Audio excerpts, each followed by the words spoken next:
Allons-y. Moi, mon nom, c'est Georges-Henri Lizotte. J'ai été agriculteur pendant une trentaine d'années. J'ai transféré ma ferme en 96. Puis après ça, avant ça, même en même temps, j'avais comme revenu d'appoint une pêche.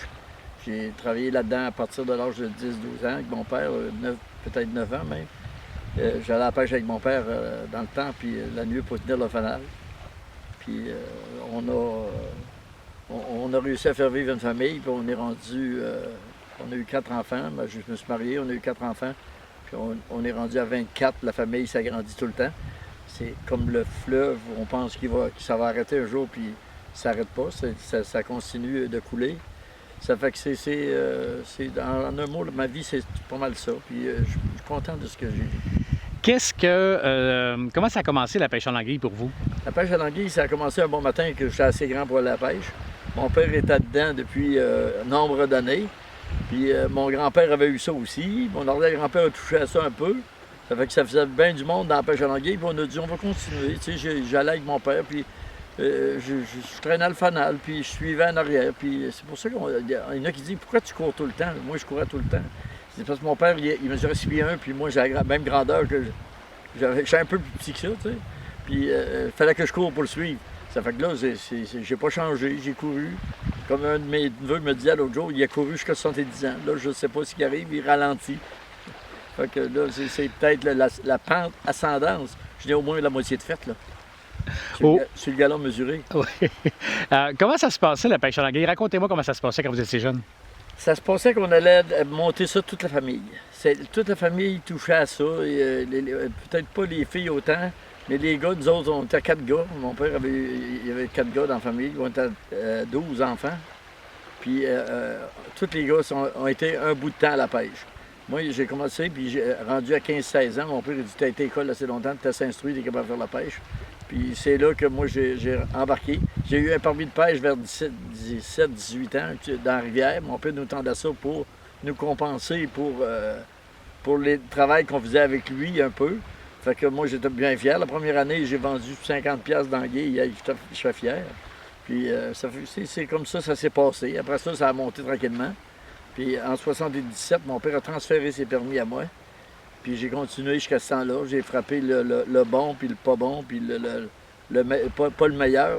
Mais ça a été pas pire un bon bout de temps. Puis à un moment donné, ça a été d'une pente ascendante. Puis c'est là qu'il est arrivé que le monde a dételé tranquillement. Il y avait beaucoup de pêcheurs, puis ça a lâché tranquillement. Puis on est rendu au même point qu'on était en 45. Vous dites tout le monde participait, toute la famille participait à la pêche à l'anguille. Qui faisait quoi? Comment ça se déroulait? Qu'est-ce qu'il fallait préparer? On allait couper des baguettes. Toute la gang, ceux-là qui étaient à la maison, qui ne travaillaient pas à l'extérieur, ils embarquaient dans la voiture avec le cheval. On allait couper des baguettes à Saint-Onésime pour avoir il y avait ça des pergerées dans le temps. C'était pas des structures comme vous voyez en face de chez vous, d'ici. C'est que c'était tout des baguettes à peu près d'un pouce et demi de gros. Puis qu'on faisait, on allait couper parce qu'on n'avait pas ici d'assez dans le bois ici. On coupait ça, puis on fallait tout noter ça, tout est branché. J'en ai dans ma cour, là, présentement, que j'ai fait. J'en ai fait 300 cette semaine, j'ai tout nettoyé ça. Puis on met des filets après ça, nous autres, pour faire un deuxième rang sur la pêche. Puis, les piquets de pêche, c'était pareil, on n'avait pas, on allait couper ça ailleurs. Ça fait que nous autres, mon père bûchait, puis nous autres, on traînait ça à bras au bord du chemin. On chargeait la voiture du cheval, puis on redescendait. Saint-Onésime, c'était une bonne raille. Aller là, c'est rien que pour ça. Bien, pour nous faire plaisir, il disait qu'il nous emmenait dans le sud. Fait que c'était correct, là. Non, on a travaillé assez dur, mais par contre, personne ne le regrette parce qu'on a tous été aptes à travailler à l'âge voulu, puis à nourrir nos familles, puis à nourrir nos enfants, puis s'occuper des grands-parents quand c'était le temps. Puis on a vécu une vie normale, même avec la pêche au travers. Puis mon père avait une douzaine de vaches dans le temps. Puis c'était un revenu d'appoint, la pêche, pour lui.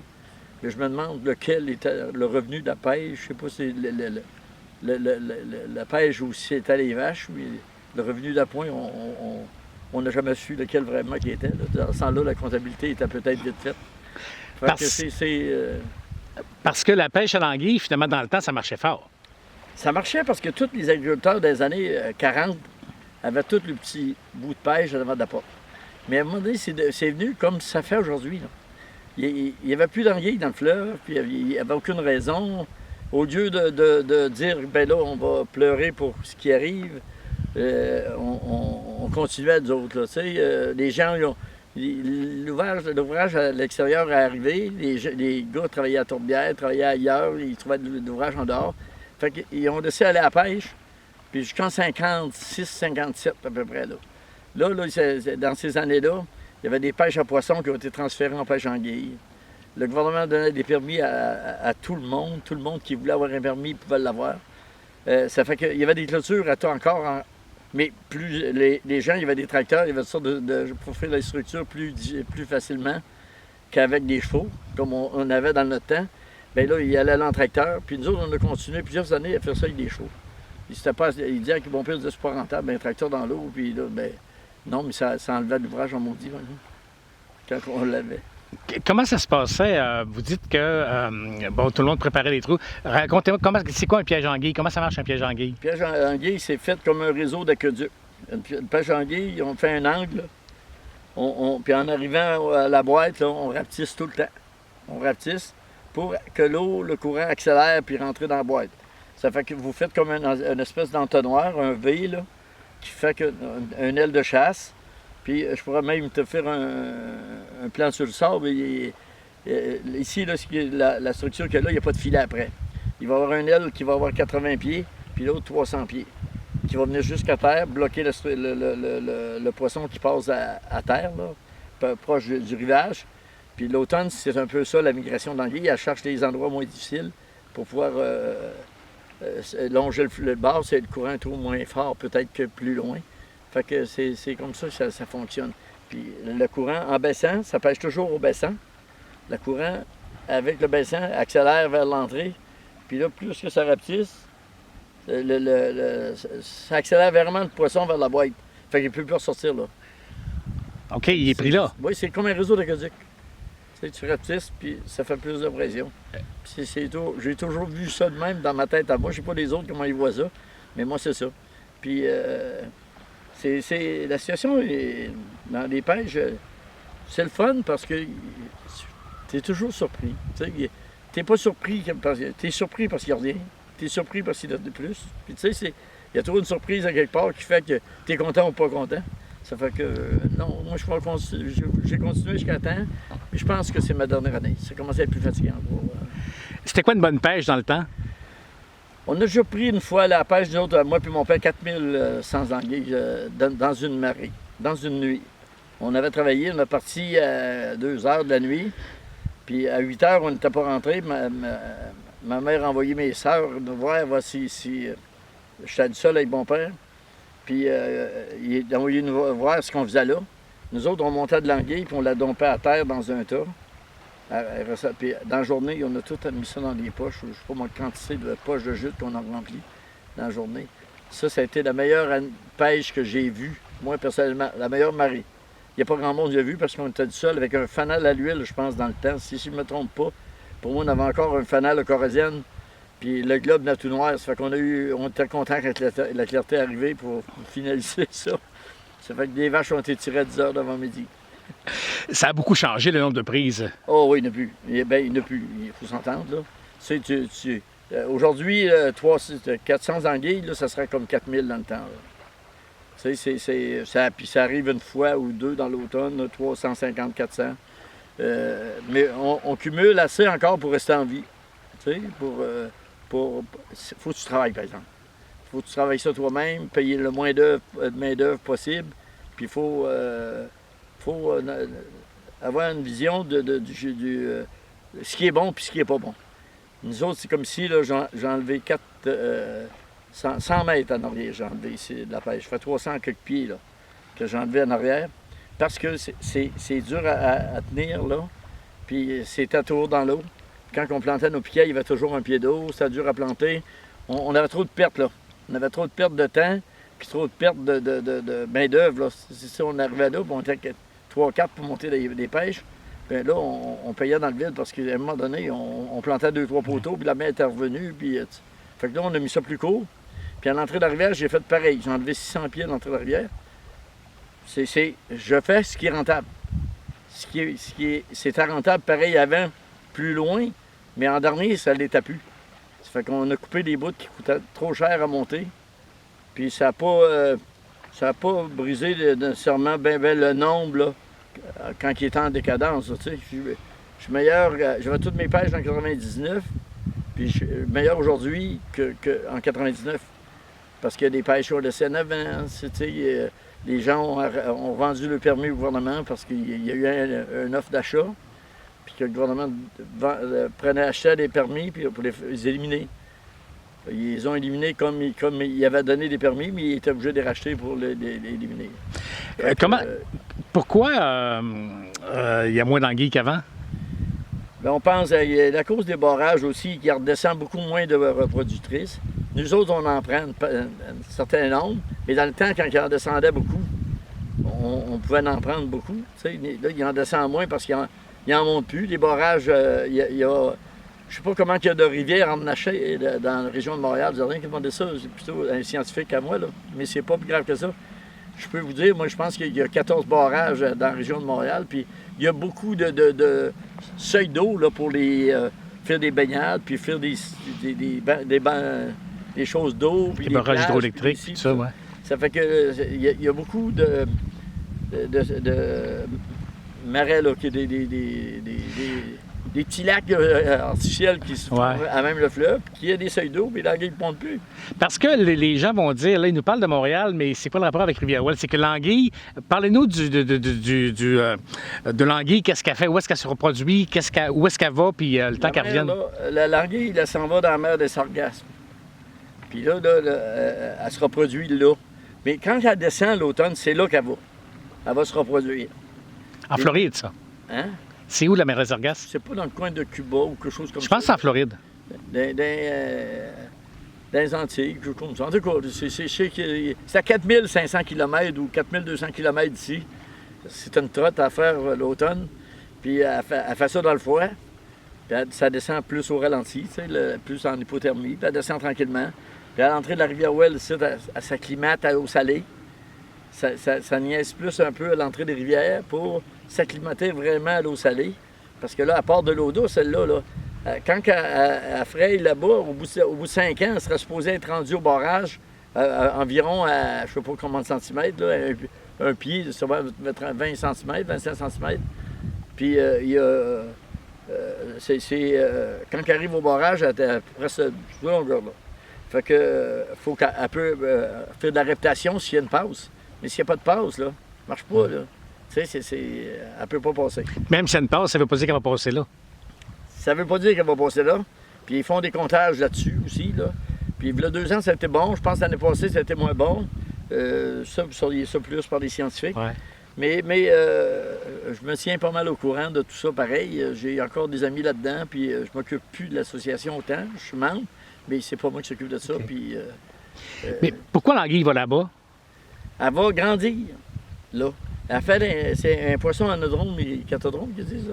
C'est un poisson qui va grandir dans l'eau douce, qui fraye dans la mer salée. Le saumon, là, il va frayer en eau douce, puis il grandit à l'eau salée dans l'Atlantique. Tandis que l'anguille, c'est l'inverse. Elle vient au monde dans l'eau salée, puis elle grandit à l'eau douce. C'est pour ça qu'elle monte dans un grand lac. Puis il y a des rivières tout le long des côtes. Il y a de l'anguille à peu près dans toutes les rivières, partout. Là. On parlait du lac Saint-Mathieu. Et les gens appelaient ça, il me semble que c'est là, puis ils appelaient ça le lac à l'anguille. Puis le monde, ils ont des histoires là-dessus qu'elle est grosse de même. Là. Un matin, il y a un gars qui était dans la rivière Sud-Ouest. Puis j'avais été les aider à monter une petite pêche sur les fonctionnaires, les gens du ministère avaient été monter une petite pêche dans la rivière Sud-Ouest, plus haut. J'avais trouvé une place que je trouvais pas pire. Puis le gars, il m'appelait, puis chez eux, le technicien qui s'occupait de ça, ou le biologiste qui s'occupait de ça, la petite boîte-là, il dit, on n'en prend pas. Je dis, attends, un coup d'eau. Les lacs, faut qu'elle sorte, faut qu'il y ait de l'eau, qu'elle sorte. À un moment donné, il m'appelle, il dit, je sais pas ce que je vais faire avec ça, la boîte est pleine. Puis l'anguille est beaucoup plus grosse dans ces lacs-là, c'est gros, là. Ils prennent même des mesures là-dessus pour les yeux, puis tout. En tout cas. Fait que, donc. C'est le fun quand tu embarques là-dedans. Elle vient au monde dans l'eau salée. Elle s'en va grandir dans l'eau douce, puis pourquoi elle revient ici? Là, elle revient. C'est pas nécessairement la même qui disent qu'elle revient ici. Là. Tu sais, l'anguille, il y a l'anguille européenne, ça se sépare à un moment donné. Puis l'anguille, il y en a qui montent ici, puis elle monte dans la rivière. Ça ne veut pas dire qu'elle va monter jusqu'à dans la région de Montréal, à Bois-Noir, puis tout ça. Là. Mais je sais que là-bas, c'est vraiment bloqué là. Puis on a vu en masse dans un bassin en bas du barrage qui essayait de monter, puis elle montait après les murs. Après ça, ils ont fait une passe migratoire. Puis en bon, je ne sais pas si ça n'occupe encore beaucoup. Peut-être qu'ils ont vu qu'il y a moins de pêcheurs, puis il y a moins de peut-être que nous autres, comme moi, là, j'étais peut-être un harceleur. J'ai prémé tout le temps là, pour dire, hey, là, il faut savoir. Puis, mais là, aujourd'hui, je ne sais pas de quelle façon on fonctionne, c'est pas moi qui le fais. Qu'est-ce que vous aimez dans la pêche à l'anguille? J'aime tout. J'aime aller au fleuve. Cette semaine, il faisait chaud, là. On était en bas, nous autres, on sentait un petit vent.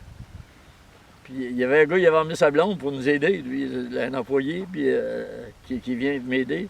Il avait emmené sa blonde avec des baguettes, puis elle trouvait, hey, comment c'est ça qu'il fait ce temps-là? Là, tu sais, la mer monte, ça change d'air. L'air est plus fraîche, la mer baisse, c'est d'autres choses. Des fois, là, tu vois, c'est sec partout, il n'y a plus d'eau, là. Puis d'un coup, il dit, oh, regarde, vois-tu, la mer monte.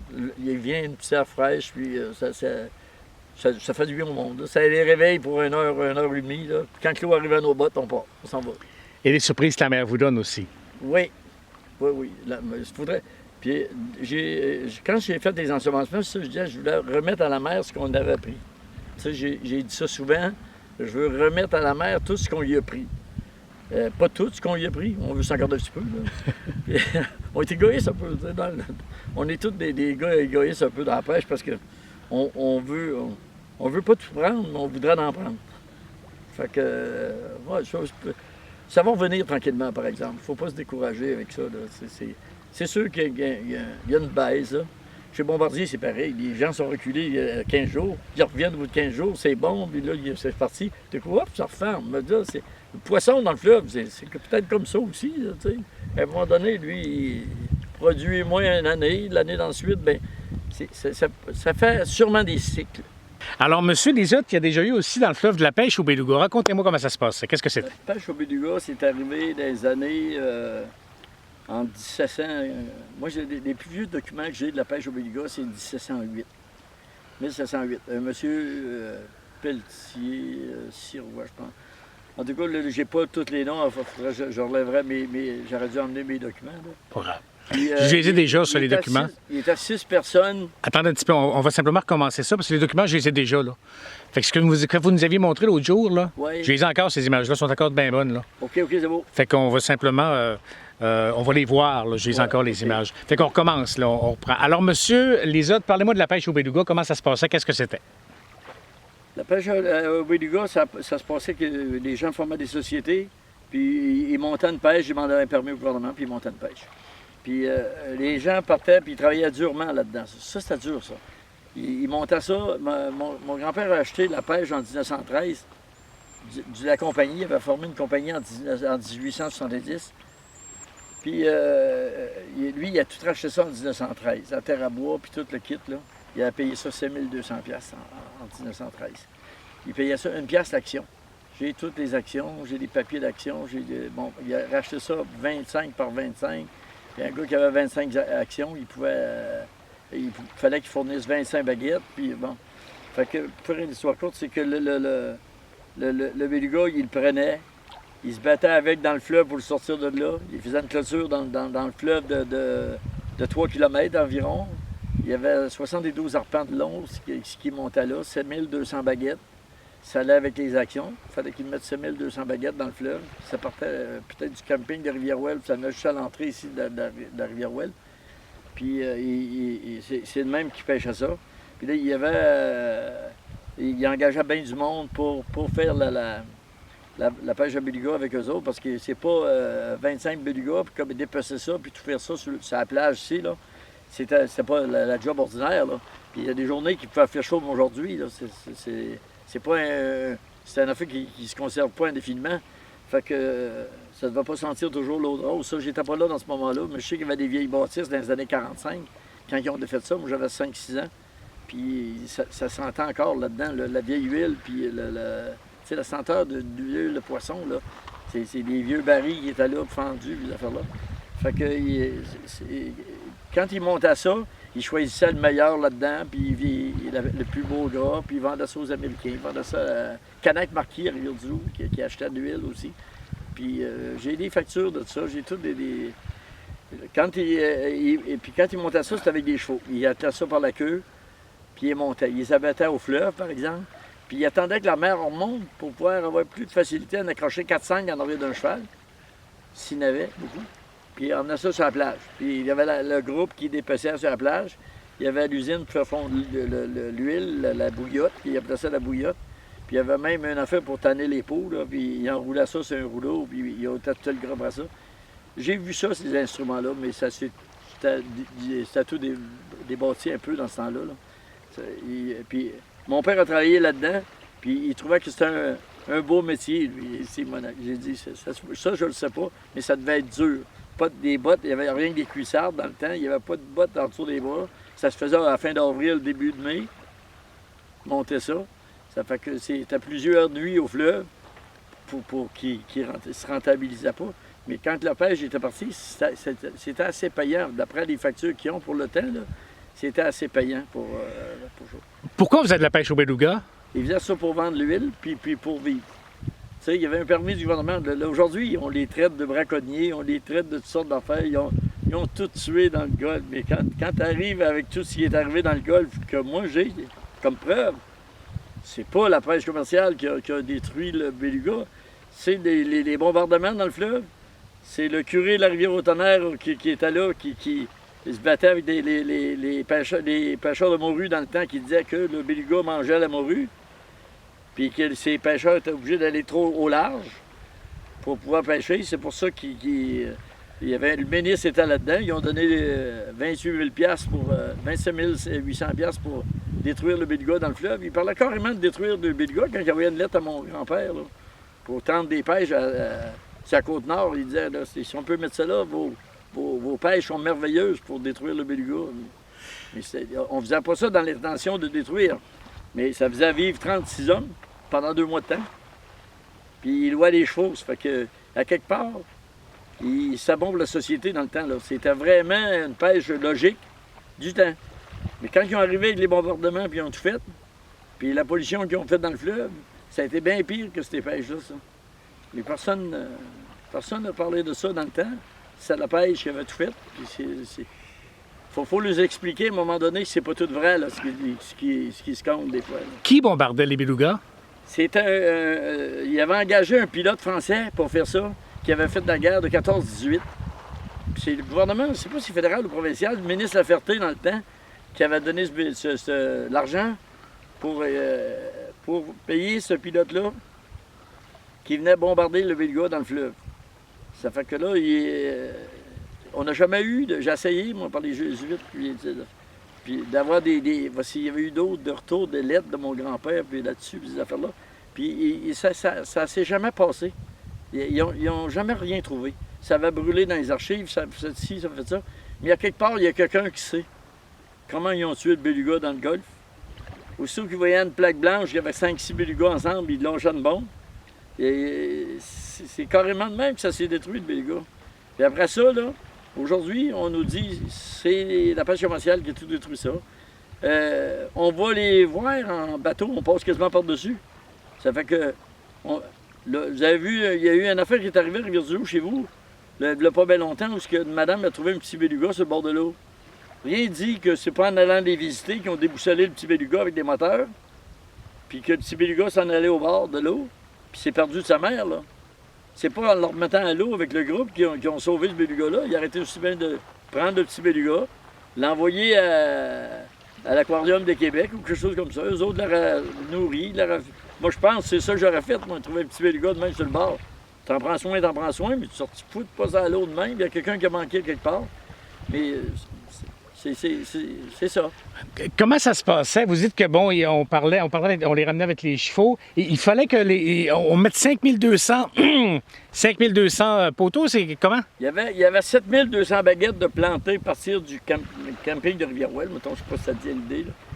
ce qui faisait un grand détour au large, à peu près 1 kilomètre au large, ici, là. Elle faisait le tour jusqu'avant d'arriver, mettons, au coin de la pointe qu'on voit l'autre bord, là. Mettons que ça n'allait pas jusqu'à l'autre bord, là. Mais ça faisait un grand C. Puis le printemps, quand que le Caplan roulait sur la plage plus, bien, là, tu vois plus de belugas ici aussi, parce qu'il n'y a plus de Caplan. Il n'y a quasiment plus de Caplan. Il roulait sur les plages, puis il rentrait là-dedans. Puis quand le grand C était fait, lui, il allait frapper la pêche plus loin, il revenait. Puis là, il rentrait dans ce C-là, il restait toujours à la même place. Il tournait en rond tout le temps, il revenait dans la queue du C, là, comme ça, là. Tu sais, c'était comme vraiment un C, là. Quand il arrivait au bout, là, il faisait comme un grand rond. Puis pour que le beluga, il sortait pas au travers des... Il rentrait dedans, puis qu'après ça, quand il était frappé, il faisait le tour, il faisait rien virer. Puis là, il y avait ici, en arrière, là, on a une mort d'eau. Il reste à peu près 2 pieds d'eau. Fait qu'il restait là. Il restait là. La mer, il était pogné sur... Là, il allait les tuer avant de monter. Puis il rattendait, il les attachait par la queue. Puis même, je pense que dans le temps, il y avait encore la prime sur les... S'il lui donnait la queue du beluga, il y avait 20 piastres, je pense, ce que j'ai bien vu, là. Puis il avait même fourni des fusils à tout le monde sur le port de la Grève. Puis... Le gouvernement, ça? Le gouvernement avait payé des fusils aux agriculteurs pour qu'ils détruisent ça. Il fallait qu'ils détruisent tout ça. Fait que, tu sais, on est drastique dans nos affaires. Ben oui.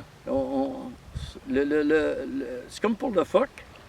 Tu sais, on veut être plus casélique que le pack, mais on ne tue plus de phoque. Mais il va arriver une maladie, le distemper comme d'un chien ou quelque chose comme ça. Puis à un moment donné, ils vont mourir pareil. Tu sais, il y en a trop. Il y a une chasse sélective, une bonne chasse faite. Le monde là-bas aux îles a vécu avec ça. C'est ça qui lui permettait de partir le bateau le printemps. Ils faisaient cette petite chasse-là. Ça payait leurs dépenses de l'année. Puis après ça, ils pouvaient vivre avec le crabe, le homard, les affaires-là. Là, ils ne peuvent plus faire ça. Bien là, il y a une abondance de phoques. Ils vont s'exterminer par eux-mêmes, mais à un moment donné, ils vont en avoir trop. Là, fait qu'ils les prenaient, ils les pêchaient, ils les prenaient, puis quand ils arrivaient ici, avec ce qu'ils faisaient avec? Avec, ils montaient sur le bord. Puis ici, ils en emmenaient 400 au bord, puis le monde, il en prenait une coupe, là, puis ils montaient ça. Puis là, ils les dépeçaient toutes. Ils sortaient tout le gras, puis il y avait un autre groupe qui faisait bouillir pour aller faire l'huile. Ils faisaient bouillir ça dans les choses ici en arrière. Puis sur les photos que j'ai, des vieilles photos, là, les bâtisses sont là, tu sais, c'est pas de la bullshit, là, c'est réel ce que je compte là. J'ai vu les bâtisses au moins, j'ai vu les ossements, j'ai vu. Puis il y en a d'autres qui ont vu les ossements parce que j'ai déjà parlé de la pêche à la télévision, puis ils sont venus me voler les ossements dans les fosses qu'il y avait ici, puis j'ai dit à des gens, oui, ben, ça se régénère pas, là. Tu sais, là, on n'en tuera pas d'autres, vous pouvez mettre là. Là, il faisait fondre l'huile ici après ça? Après ça, ils vendaient ça à des groupes, là. Ils l'envoyaient aux États-Unis, au New Hampshire, puis je pense, puis en tout cas, j'ai toutes des lettres là-dessus. Cadac Marquis a commencé beaucoup. Il achetait des pots aussi, là. Puis il y avait des lettres de critique, des fois que l'huile était trop brune. Quand ça arrivait sur la fin des derniers belugas, s'il y en avait 20, là. Mais ça n'a jamais été des saisons. Une fois, il a pris 180 dans l'année. Puis j'avais parlé avec un journaliste de Franc-Nord, puis lui, il a marqué 1800 qu'on avait pris, 1800. Il n'a jamais voulu se rétracter. Il n'était pas correct avec ça. Je l'ai, j'ai des statistiques, moi. Mais il y a eu une grosse pêche ici à un moment donné de beluga. Oui, il y en a eu 105 ou 105 en 1920. Il y en a qui disent 129. Mon père, je parlais avec mon père, on était enregistré à un moment donné, là. Puis lui, il disait que c'était en 25, l'année du tremblement de Rivière-Ouille. Puis il disait toujours, c'est l'année que j'ai construit la maison. C'est l'année de, tu sais, c'était toujours en 25. Ouais. Mais qu'est-ce qui s'était passé? Ils ne savent pas. Ils ne savent pas. C'est arrivé là d'un coup, là, comme peut-être comme tu vois, sur les côtes américaines, des fois un suicide. Ils appellent ça un suicide collectif. Là. Ils se sont tirés là, où il y avait bien du poisson, puis il y avait bien du beluga. Puis ils ont suivi, ils ont été pognés à mer basse. Puis ils ont pris 180 cette année-là, en tout cas, 105 ou 105 d'un coup. Bien, il y a des photos qui prouvent ça, là. Tu sais, c'est pas... On peut compter n'importe quoi quand on est... mais il faut avoir des preuves. Il fallait qu'ils se dépêchent de faire ça. C'est pour ça qu'il y avait... qui semblerait avoir plus de monde que prévu. Tu sais, 36 hommes, puis ça se faisait à la chaîne. Il y a le gras, puis il faisait le gras. Il n'y a pas de perte là-dedans quasiment pour le gras. Là. Il n'y a pas de viande là-dedans. C'était surtout du gras tout le temps. Puis il y avait la tête, il y avait un groupe qui s'occupait des têtes. Parce que dans la tête, il y a comme une boule de gras dans la tête du beluga. Là. Qui peut être gros à peu près comme une balle de softball. Là. Puis ils faisaient fondre ça dans des bouillottes. Puis bien des fois, c'est les femmes qui faisaient fondre ça à la maison. Puis ils vendaient l'huile de ça pour des horlogers, leur fèves ou quoi que ce soit. Ils faisaient une huile fine, vraiment plus raffinée. Là. Avec ce chose-là dans la tête, ça se vendait très cher dans le temps. Là, t'sais. Qu'est-ce que vous en pensez, vous, de cette pêche-là au beluga? Moi, je pense que c'était une pêche dans le temps. Aujourd'hui, je serais peut-être pas pour ça. Je suis plus dedans. Puis c'est une bonne chose d'aller y arrêter, parce que c'était trop. Mais là, je trouve encore que c'est trop. Aller voir les belugas au large, aller déranger les baleines, aller... il y a un Zodiac, il ne va pas bien longtemps, une baleine qui est passée en dessous, ils ont encore renversé. Là. Pas si c'est tout vrai, là. Mais ils ont sûrement été proches. Ou ils l'ont fâché parce qu'elle était petit avec un bébé avec elle. Tu sais, ça. Tu le sais pas, là. Tant qu'il n'arrivera pas un gros naufrage ou une grosse affaire à cause de ça, ils vont continuer à les voir. Et, moi, j'ai vu même Julie Schneider aller flatter un petit... tu n'as même pas le droit de toucher un petit chevreuil, la mère se sauve. Et elle flatte le petit blanchon. Là. Il est mort pareil. Ça vient de s'éteindre. Ça fait que c'est bien beau le flatter, mais faites d'autres choses que ça. Ôtez-vous de là, puis laissez-la vivre. Dites-moi, vous me disiez que les belugas, ils auraient pu même sortir du piège, puis que c'est le son qui les empêchait de sortir. Expliquez-moi ça. Ce qui les empêchait de sortir, c'est les baguettes, là, il y avait 20 pouces en chaque. À peu près ça. Il aurait pu sortir n'importe quel temps. S'il y aurait quelqu'un qui aurait été et que les poursuivre, ça aurait été une autre affaire. Mais eux autres, ils descendaient, quand ils voyaient qu'il y avait une dizaine de belugas dans le fleuve, ils descendaient ici, là. Ils laissaient le cheval attaché en haut. Puis ils descendaient à pied, puis ils attendaient que la mer baisse. Parce qu'il dit, si les voitures avaient des roues de fer, puis s'ils auraient descendu dans la côte, il y avait des rochers, ça cogne les roues de fer sur un rocher. Il aurait fait peur aux belugas, puis il aurait peut-être passé au travers. Mais rien que le bruit, une barrière de son, ça fait une barrière de son. Si vous voyez les filets de choses, là, quand la mer est haute, puis la mer est bien calme, on s'assit sur le rocher, tu entends sciller les câbles après la pêche. Là. Puis il paraît que le beluga, ça louit tellement fine. Tu sais, c'est moins sourd que moi, en tout cas. Là. Puis les autres, ils approchaient pas ça. Ils approchaient pas ça. Ils passaient en dedans, ils s'éloignaient de ça. Mais même quand la mer est calme, là, il restait là pareil. Mon père, il disait qu'il a placé une barrière de son, lui, puis je pense qu'il avait raison, parce que c'est pas une clôture pour arrêter du beluga, là. Puis il en prenait. Qu'est-ce que ça représente, le fleuve, pour vous? Le fleuve, c'est la plus belle chose qui n'a pas pu m'arriver. Moi, personnellement, oui.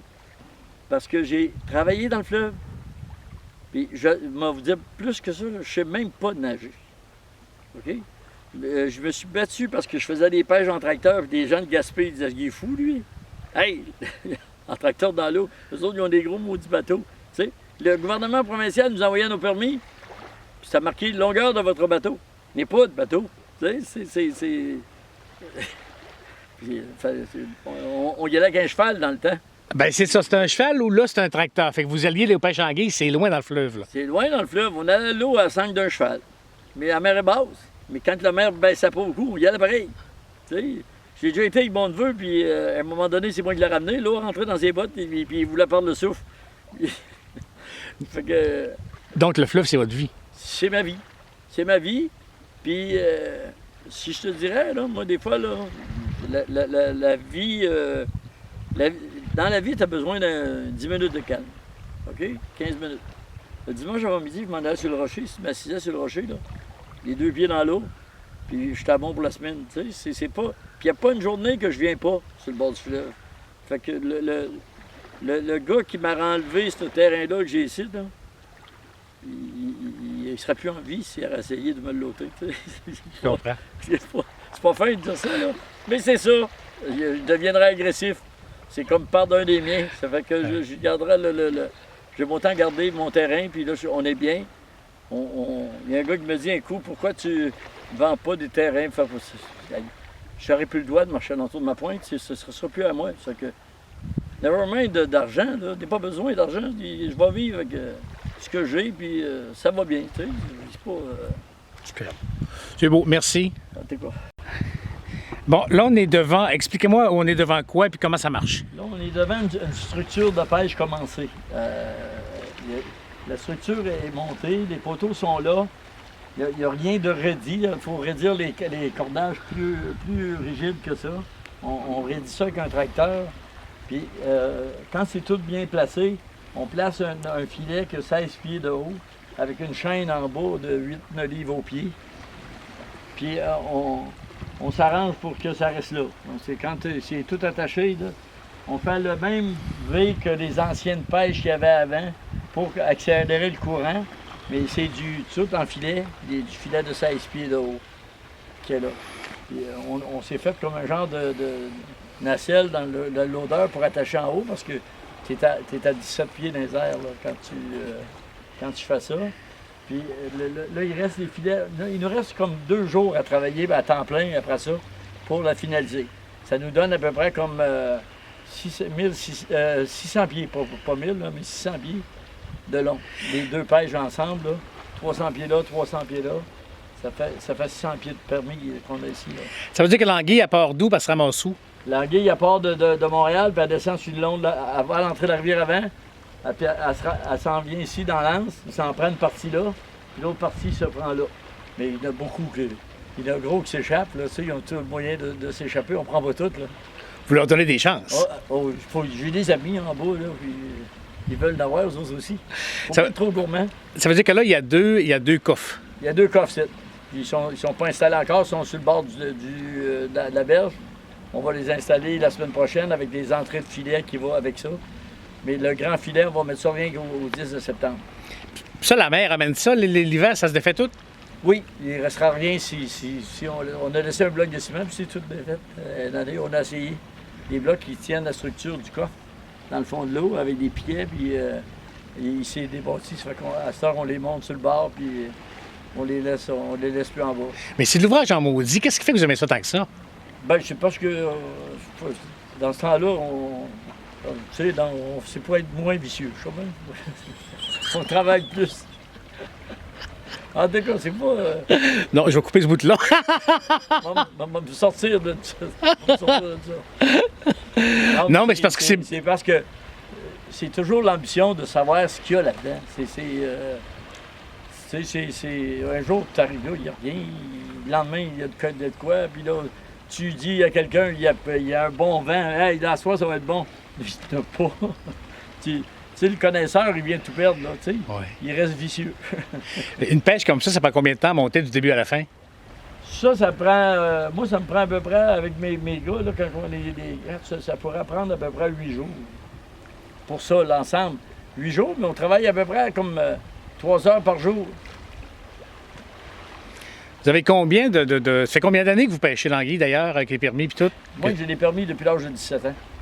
Ça fait que... avant ça, c'est les permis à mon père. Puis c'est mon père qui avait permis. Puis dans ce temps-là, je pense que c'était à 21 ans avant d'avoir des choses, tu sais, des licences, l'affaire-là. Fait que t'avais vraiment pas le droit de... Ça veut dire que chez les Lisottes, la pêche à l'anguille, c'est depuis combien d'années? Les Lisottes, mon grand-père était là, 100 quelques années, 125 ans. Sûrement, c'est pas loin de ça. Là. Parce que mon grand-père, lui, était là dans les années 80, 1880, quand ils ont fait la compagnie de la pêche à marsouin, il était déjà dans le coin. Fait qu'il a racheté les terrains d'eux autres, il a pris des actions, puis il a racheté les terrains d'eux autres. Fait que là, il se ramasse avec les permis de pêche aussi, à l'anguille, il était là-dedans. Tout le monde a... Je pense que moi, je suis sorti. Est-ce que c'est bon, l'anguille? Très bon. Qu'est-ce que ça goûte? Ça goûte l'anguille. Si, question. C'est pire de la mienne de tantôt. Non, mais je veux dire, les gens ont peur de manger ça. Ils disent que c'est un serpent, puis c'est laid, puis tout. Je suis pas beau, j'ai vécu tout le temps. Puis, tu sais, ça a bien été. Mais l'anguille, là, c'est un poisson qui a de l'air, c'est visqueux. Puis eux autres, ils se visualisent d'autres choses, tu sais. Ça fait que moi, je pense que si les gens mangeraient l'anguille apprêtée comme on l'a fait, nos ancêtres ont tellement tué une anguille puis la mangeaient le soir que ça a rendu une grosse affaire, manger une anguille le soir parce qu'ils l'ont tué dans la journée, elle grouillait dans le poêlon, puis elle faisait assis dans le poêlon. Fait qu'ils n'écœuraient une maudite gang à faire ça. Fait qu'aujourd'hui, là, moi, je mets mon anguille dans le sel le mardi, je la lave comme il faut après, je l'enlève la peau, puis je la mets au frigidaire 3 jours. Puis après ça, on la fait mariner, puis le lendemain, si on la mange le lendemain, on la fait mariner 24 heures avant. Puis elle est vraiment morte quand on la mange. Elle bouge pas, c'est peu sûr qu'elle bouge pas. Fait qu'on la fasse une grille à poulet, qu'on tourne. Puis même j'ai des photos qui ont été sur Facebook à un moment donné, là, qui ont été prêts à faire ça. On fait cuire ça, moi, tout le monde veut. Puis c'est très bon, ça vient croustillant sur le dessus, le monde mange après la grille. J'en ai fait l'autre jour, j'ai fait 3, je m'en restais au frigidaire, puis j'en ai fait 3. C'est aussi bon quand c'est bien apprêté, bien arrangé. Puis la mettre dans la marinade là, avant, là, c'est plus. Ça fait geler avec sa marinade, c'est encore meilleur quand ça fait cuire. C'est bon. OK, venez-vous-en. Là, j'enregistre.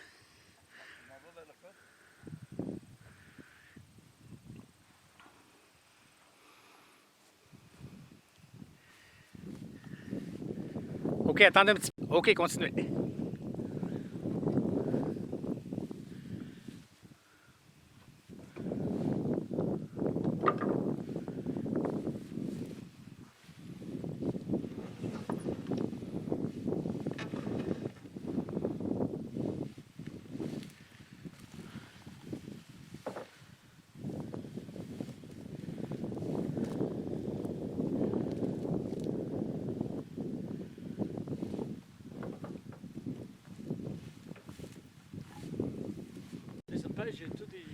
Là, le petit trou, parce que j'enregistrais pas tantôt. Là, la languille, elle arrive par ce petit trou-là. Oui, c'est parce que c'est une pêche dirigée vers ce trou-là. Là. Tu sais, la pointe que je te parle, le V, là, il dirige le poisson vers ce trou-là. Puis ici, au bout, on a un grillage. Puis le courant continue, puis arrive là, parce que ça le tient dans le fond de la cage en même temps. Fait que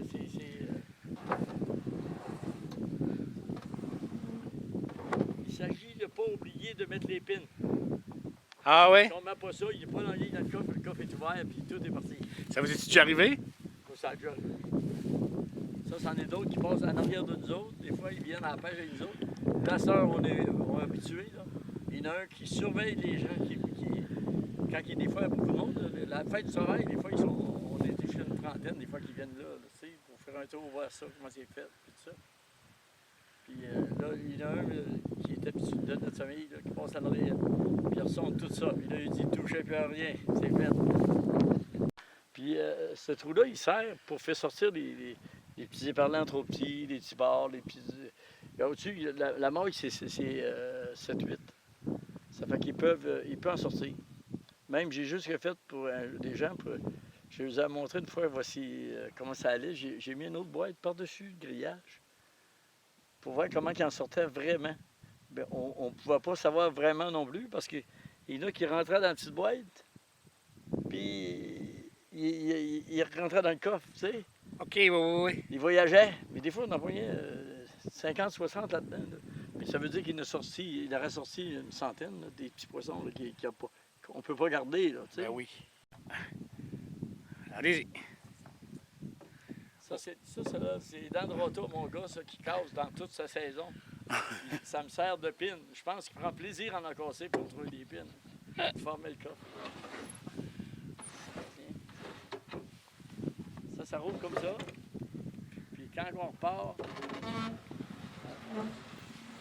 on ferme ça, on vide toute la boîte bien vidée, nette.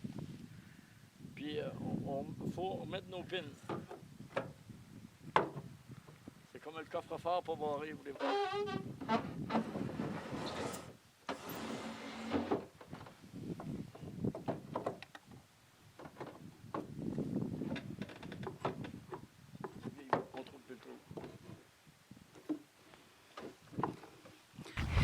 essayer d'y aller plus lentement.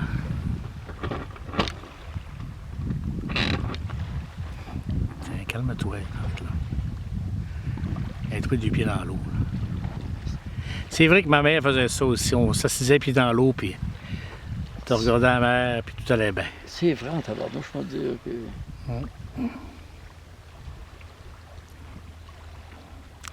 Nous autres, on est à la Pointe-au-Pic, en face. Si tu saurais comment il y a de gars en bateau qui savent pas nager, qui vont pêcher, voilà. Ah, ça doit être fou. Bon, là, on est devant... Expliquez-moi, on est devant quoi et puis comment ça marche. Là, on est devant une structure de pêche commencée. La structure est montée, les poteaux sont là. Il n'y a rien de raidi. Il faut raidir les cordages plus rigides que ça. On raidit ça avec un tracteur. Puis, quand c'est tout bien placé, on place un filet qui a 16 pieds de haut avec une chaîne en bas de 8-9 livres au pied. Puis, on s'arrange pour que ça reste là. Quand c'est tout attaché, là, on fait le même V que les anciennes pêches qu'il y avait avant pour accélérer le courant. Mais c'est tout en filet, du filet de 16 pieds de haut qui est là. Puis, on s'est fait comme un genre de nacelle dans l'odeur pour attacher en haut parce que tu es à 17 pieds dans les airs là, quand tu fais ça. Puis là, il reste les filets. Là, il nous reste comme 2 jours à travailler à temps plein après ça pour la finaliser. Ça nous donne à peu près comme 600 pieds, pas 1000, là, mais 600 pieds de long. Les 2 pêches ensemble, là, 300 pieds là, 300 pieds là. Ça fait 600 pieds de permis qu'on a ici. Là. Ça veut dire que l'anguille, elle part d'où, parce qu'elle se ramasse où? L'anguille, elle part de Montréal, puis elle descend sur le long, elle va à l'entrée de la rivière avant. Puis elle s'en vient ici dans l'Anse, il s'en prend une partie là, puis l'autre partie se prend là. Mais il y en a beaucoup, il y en a gros qui s'échappent, là, ils ont tout le moyen de s'échapper, on prend pas toutes. Là. Vous leur donnez des chances. J'ai des amis en bas, là, puis ils veulent l'avoir, eux autres aussi. Faut pas être trop gourmand. Ça veut dire que là, il y a deux coffres. Il y a 2 coffres, ils sont pas installés encore, ils sont sur le bord de la berge. On va les installer la semaine prochaine avec des entrées de filet qui vont avec ça. Mais le grand filet, on va mettre ça rien qu'au 10 de septembre. Ça, la mer amène ça, l'hiver, ça se défait tout? Oui, il ne restera rien si on a laissé un bloc de ciment, puis c'est tout défait. On a essayé des blocs qui tiennent la structure du coffre dans le fond de l'eau avec des pieds, puis il s'est débâti. Ça fait qu'à cette heure, on les monte sur le bord, puis on les laisse plus en bas. Mais c'est de l'ouvrage en maudit. Qu'est-ce qui fait que vous aimez ça tant que ça? Bien, c'est parce que dans ce temps-là, c'est pour être moins vicieux, je sais bien. On travaille plus. En tout cas, c'est pas... Non, je vais couper ce bout-là. On va me sortir de ça. Non, mais c'est parce que c'est... C'est parce que c'est toujours l'ambition de savoir ce qu'il y a là-dedans. Un jour, tu arrives là, il n'y a rien. Le lendemain, il y a de quoi, puis là... Tu dis à quelqu'un, il y a un bon vent, hey, dans ce soir, ça va être bon. Je ne pas. Tu sais, le connaisseur, il vient tout perdre, là, tu sais. Ouais. Il reste vicieux. Une pêche comme ça prend combien de temps à monter du début à la fin? Ça prend... moi, ça me prend à peu près, avec mes gars, là, quand on est ça pourrait prendre à peu près 8 jours. Pour ça, l'ensemble. 8 jours, mais on travaille à peu près comme 3 heures par jour. Vous avez combien Ça fait combien d'années que vous pêchez l'anguille, d'ailleurs, avec les permis et tout? Moi, j'ai les permis depuis l'âge de 17 ans. Ça fait que... Avant ça, c'est les permis à mon père. Et c'est mon père qui avait le permis. Puis dans ce temps-là, je pense que c'était à 21 ans avant d'avoir des choses, tu sais, des licences, l'affaire-là. Fait que t'avais vraiment pas le droit de... Ça veut dire que chez les Lisottes, la pêche à l'anguille, c'est depuis combien d'années? Les Lisottes, mon grand-père était là, 100 quelques années, 125 ans. Sûrement, c'est pas loin de ça. Là. Parce que mon grand-père, lui, était là dans les années 80, de 1880, quand ils ont fait la compagnie de la pêche à marsouin, il était déjà dans le coin. Fait qu'il a racheté les terrains d'eux autres, il a pris des actions, puis il a racheté les terrains d'eux autres.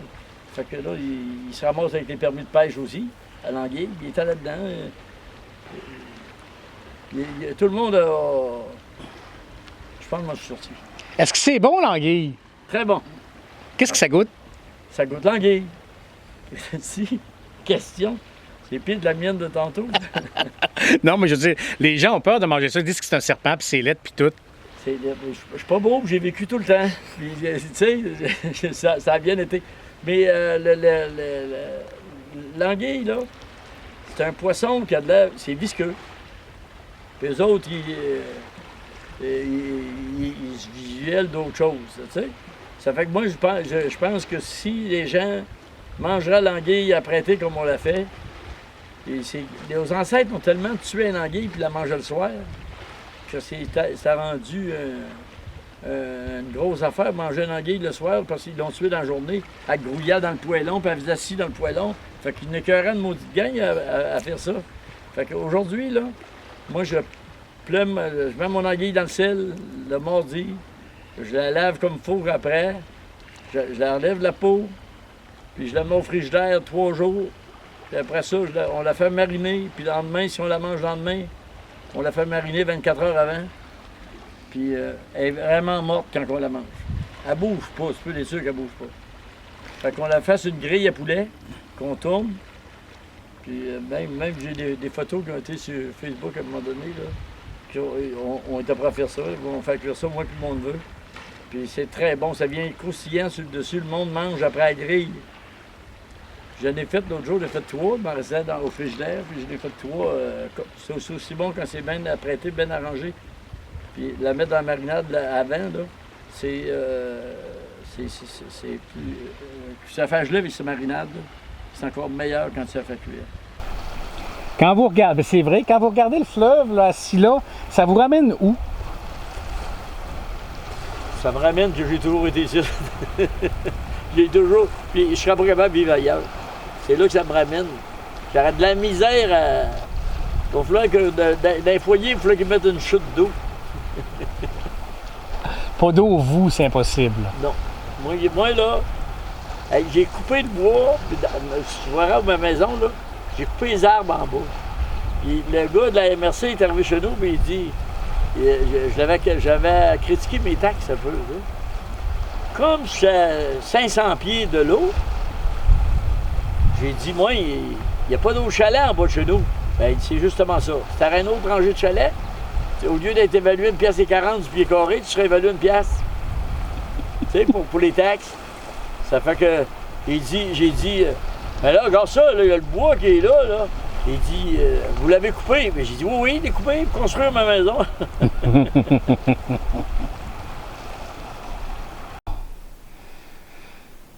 Donc ça là-dessus, bougez pas. Là. Je vais juste les prendre comme ça. OK. Ça tourne, ça sera pas long. T'as dit que vous n'êtes pas stressé? Non, d'habitude, la feuille shake. La feuille shake? Là. Tiens.